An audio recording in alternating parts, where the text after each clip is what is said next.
Welcome to the High Performance Disciple podcast. My name is Gareth Morgan, and my goal is to help you close the gap between your God-given potential and your daily performance.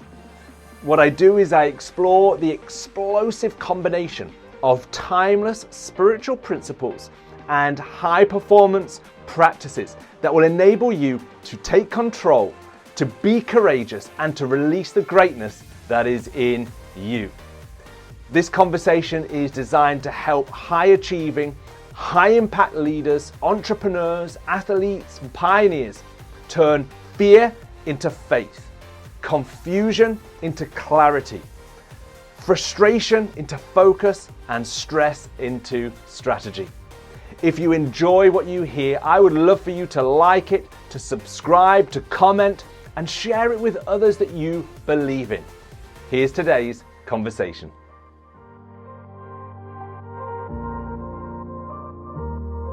Welcome to the High Performance Disciple podcast. Has anybody ever said to you, if I've told you once, I've told you twice, don't, and then you can fill in the blank? I've heard that a lot in my life because there's lots of things that I do without thinking.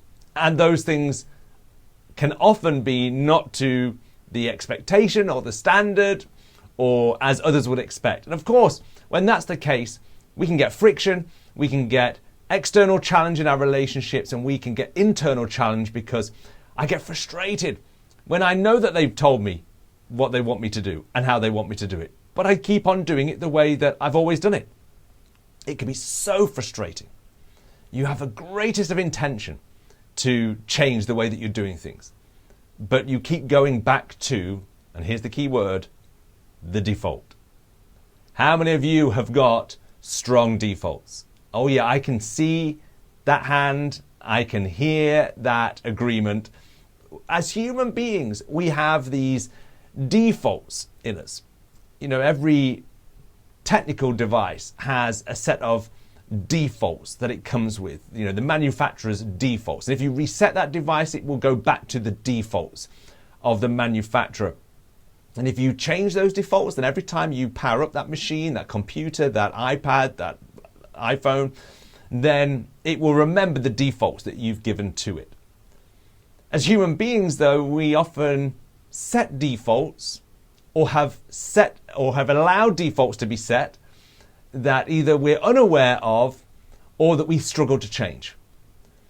And in these few minutes that I've got to share with you, I want to look at what are some of the principles, spiritual principles that can maybe shed some light on these defaults, both what they could be costing us in terms of progress, but also how can we start to deal with them. And then I want to look at some high performance practices. In fact, one particular high performance practice, and let me warn you, is a high performance practice that I think most people know about, but very few actually truly adopt. Then I think this conversation will do you good.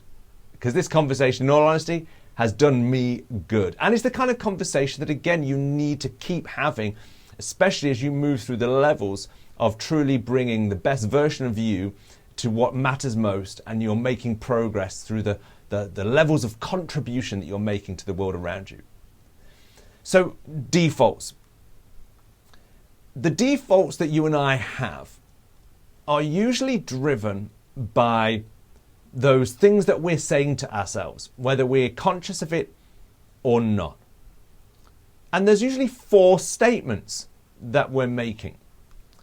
And I'm going to share a quick story with you to help you see what my internal conversation was saying and why that meant I struggled to push past a default.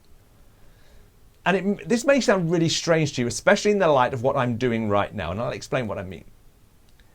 You see, I've been communicating now for many, many years. You know, even as a 15-year-old, I was stood up in front of hundreds of school pupils and my friends, and I had no problem communicating in person. It's never been something that I've struggled with. It's something that I've enjoyed. Sure, there have been times when I've been nervous and anxious about, how will this go? How will I come across? And all those usual things. But But it's never stopped me. But in recent years, as the need to, as a communicator and as somebody who wants to build a platform because you feel you've got a message to deliver, the need to engage using social media, using online platforms is obviously an essential requirement if you want to deliver a message in the most expansive way possible. But I had some strong defaults. Whenever I would, let me use an illustration of, whenever I'd pick up my phone, I'd think, right, I've got to record myself giving an encouraging message or sharing a thought and put it on Facebook or put it on Instagram. I would get it out ready, and then immediately my defaults kick in. No one wants to hear this, Gareth. I'm not a voice that people want to listen to on their phone. I haven't got what it takes to give them something in 15 seconds or 1 minute that will grab their attention or help them. I won't be able to do this consistently, so what's the point in even starting? I'm not an online person. I'm an in-person person. Okay? Now, notice what I've shared there. There are 4 different prefixes, in one sense, to those negative internal defaults. I am not, I can't, I haven't, and I won't. Yours may be different, but I can guarantee that those 4 beginnings of those sentences, those starts, those prefixes are at the heart of our defaults. And whether we're conscious of that or not, that's what drives them. That's what prevents us pushing past the barrier that they become in our lives. And it's been a real struggle for me. For me, actually putting together this podcast was a massive challenge. Now, and again, this is the weird thing. Like, I've done stuff to video for years. In fact, I think I can do quite a good job delivering to video. But there was a difference between putting it on video or recording it to an audience that had already accepted me than putting it out there to an audience that potentially could reject me. Can you see now? It really challenges my default. And here's how I got past that. And let me tell you now, it's a challenge that doesn't necessarily immediately go away, and it reoccurs, because that's what defaults do. They can often, kick back in. Your computer can sometimes switch back to a default without you even realizing or without intention, and you've got to deal with that default. You've got to be aware of it, and you've got to deal with it. And I remember having a conversation one day with a friend, and they said, you've really got to start putting stuff out there. And I said, I know. And to be honest, I wasn't that upfront about the reason why, because it made me, I thought it would make me look weak, because it made me feel weak. And I said to them, yeah, do you know what? I am going to do it. Now you've said that, I want you to take note that you will see in the next, I think I said week or 2 weeks, X amount of videos, and I'm going to do it. And in that moment, I learned something that I'd always known, and you know this, but the problem is knowing it and then accepting it can be 2 totally different things. And I said to them, I'm making an agreement with you.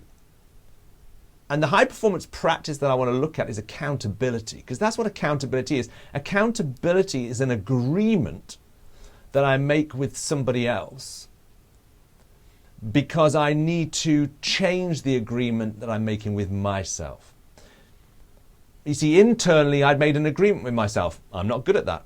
I'm not called. It's amazing. We can even put some, extreme language on it and almost make the decision that it's almost divinely been decided that that's not what I should do. But actually, when we shine light onto that, we're maybe putting a divine sheen on what is actually something that's been established by a default. And I realized that the deeper the default, the braver the boundary I need to create. And the boundary for me was that commitment. Okay, within this next week, I'm setting a boundary I am not going to go beyond that week or that period of time without creating that many videos. And that's what I needed to do. I needed to be brave and create a boundary to deal with an internal barrier. I needed to create an external agreement with somebody so that it would change that internal agreement, and I would shift it from I'm not the kind of person to do these kind of videos to I am that kind of person. Can you see what I mean? Those external agreements shape those internal agreements. That's the power of accountability. And as is always the case on the High Performance Disciple podcast, let me share with you from one of Christianity's greatest leaders, the Apostle Paul. And again, as I've said on this podcast many, many times, regardless of your faith, worldview, position, nobody can deny the influence of this man, certainly in the world, in history terms, and in the faith arena. But obviously for some of us, his writings have gone on to become part of the Bible, which has an authority in our lives. But let's listen to this leader who you'd think would have it all down, got it all sorted, doesn't have these kinds of struggles. But actually what makes him such an impactful and influential leader that has echoed through the chambers of time is the fact that he has been brutally honest and vulnerable on the pages that we get to read. In fact, I mean, I'm guessing he didn't realize that billions of people would have read them, but he was certainly writing letters that he knew would be read by others. It wasn't just his personal journey. So let me just read for you from one of my favorite parts of the Bible, which is Romans chapter 7.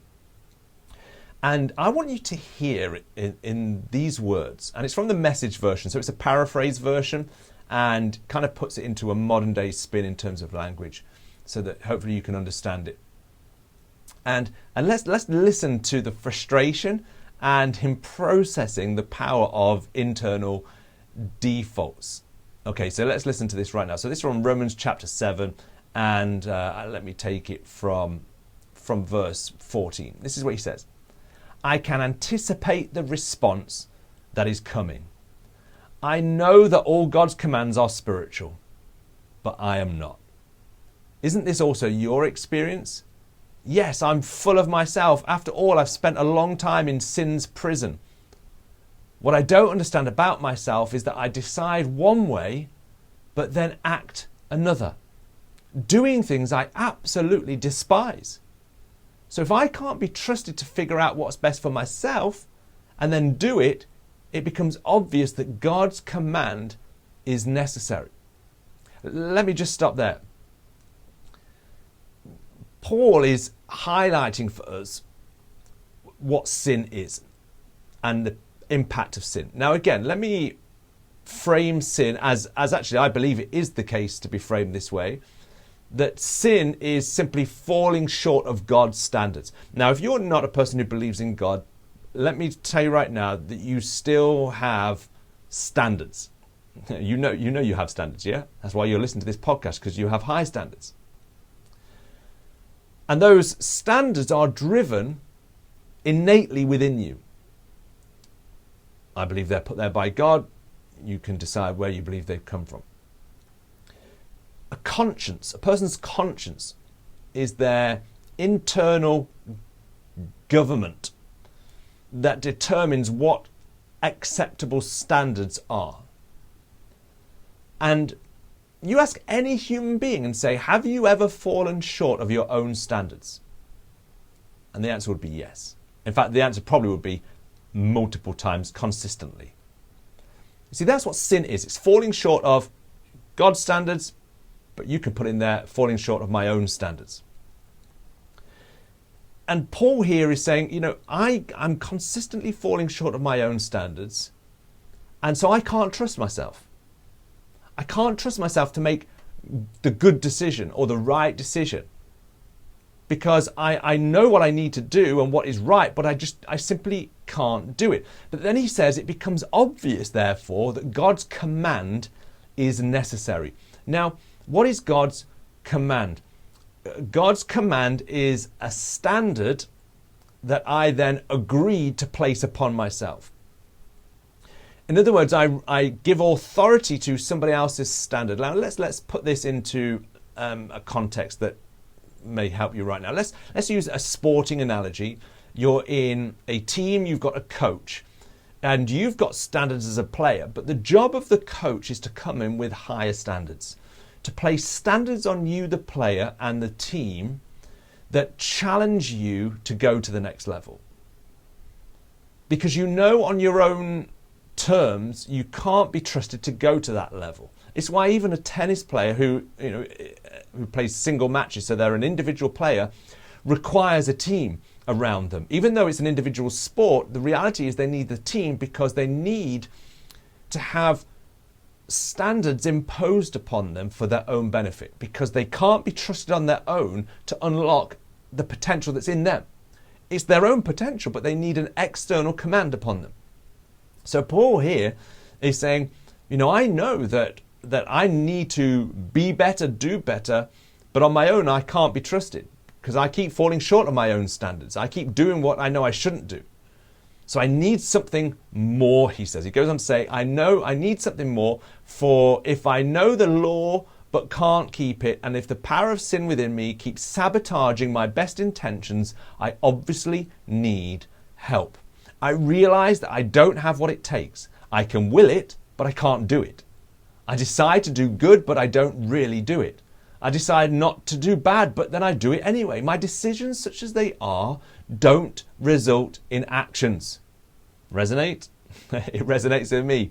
My intentions, as great as they are, don't result in actions. And this is a really important line here. Something has gone wrong deep within me and gets the better of me every time. You see, the starting point to making a change and a shift that has a performance impact is, first of all, admitting that there's something wrong. Now, the biggest challenge comes when things are good, because admitting that something's wrong when things are good almost sounds contradictory. But if good isn't the goal and great is the goal, then something is wrong that's currently preventing me from doing great things or being great. It's easy to identify that there's something drastically wrong when things are quite clearly going the wrong way. But the starting point is realizing, okay, I've got deep defaults in me that are preventing me. They are barriers. And I need to impose upon me and invite upon me an external command, a demand upon me. Why? And he goes on to say, parts of me covertly rebel. And just when I least expect it, they take charge. Isn't that the case? You think you're in control. Somebody winds you up or somebody says something and it just triggers a response and a reaction in you that you're like, I've fallen short of my standards. Why did I react that way? Why did I even give a response to that comment that put me down or that snide remark, or why didn't I respond with a question rather than making a statement? We can go through lots of different examples, but you know what I mean. That just when we least expect it, that default raises its head, and it's like, I've got to deal with that default.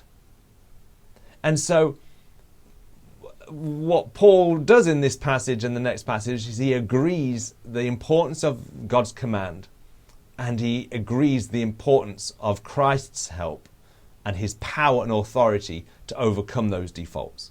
So for those of us who are Christians, we have that covenant of significance that we've talked about.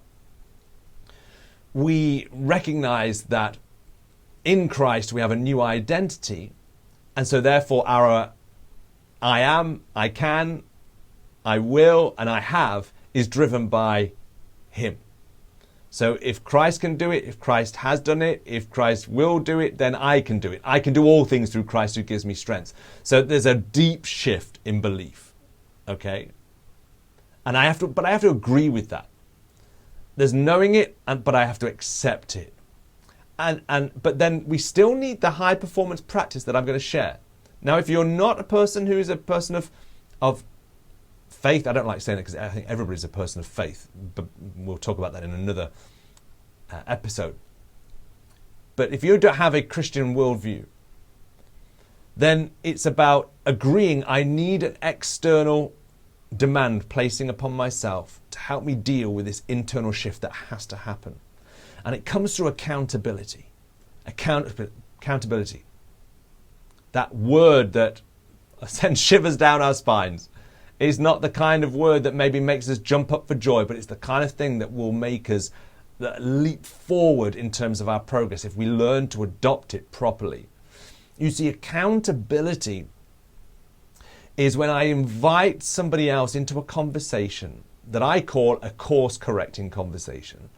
I need somebody else to see or to share what they can see in me, knowing that I can't see very often the impact of my defaults. I can't see the limiting effect of my defaults. And I have to invite that voice, that command in. And Paul was saying in this passage that to the start with, it feels like death. It feels like when I'm hearing back, falling short, not making it. It doesn't sound good news, but it's the start of a good thing.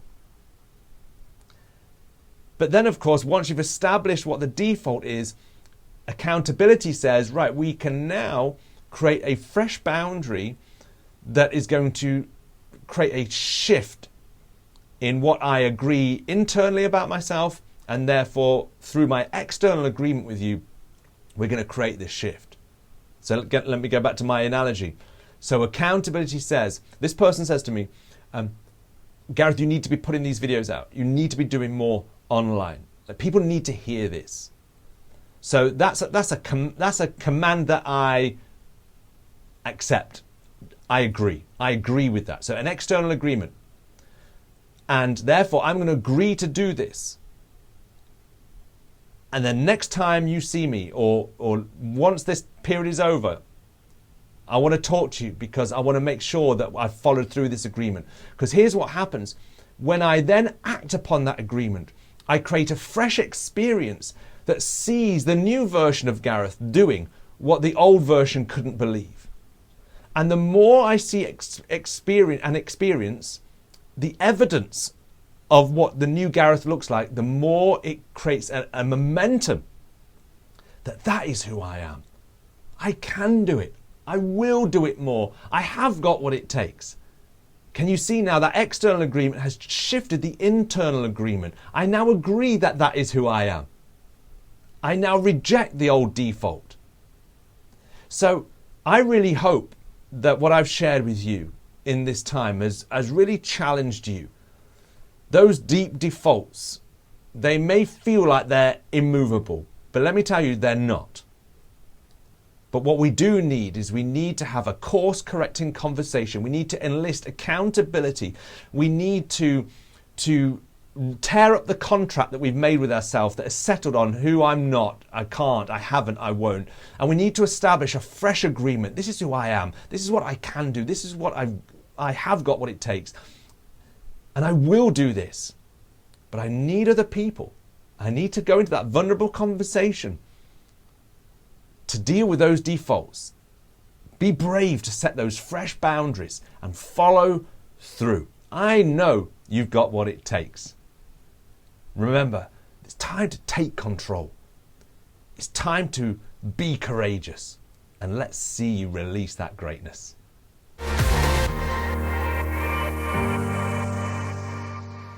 I hope today's episode was helpful to you. You can get more by subscribing to my channel, and I have more content and tools that can help you on your journey if you'd like to head over to garethmorgan.tv.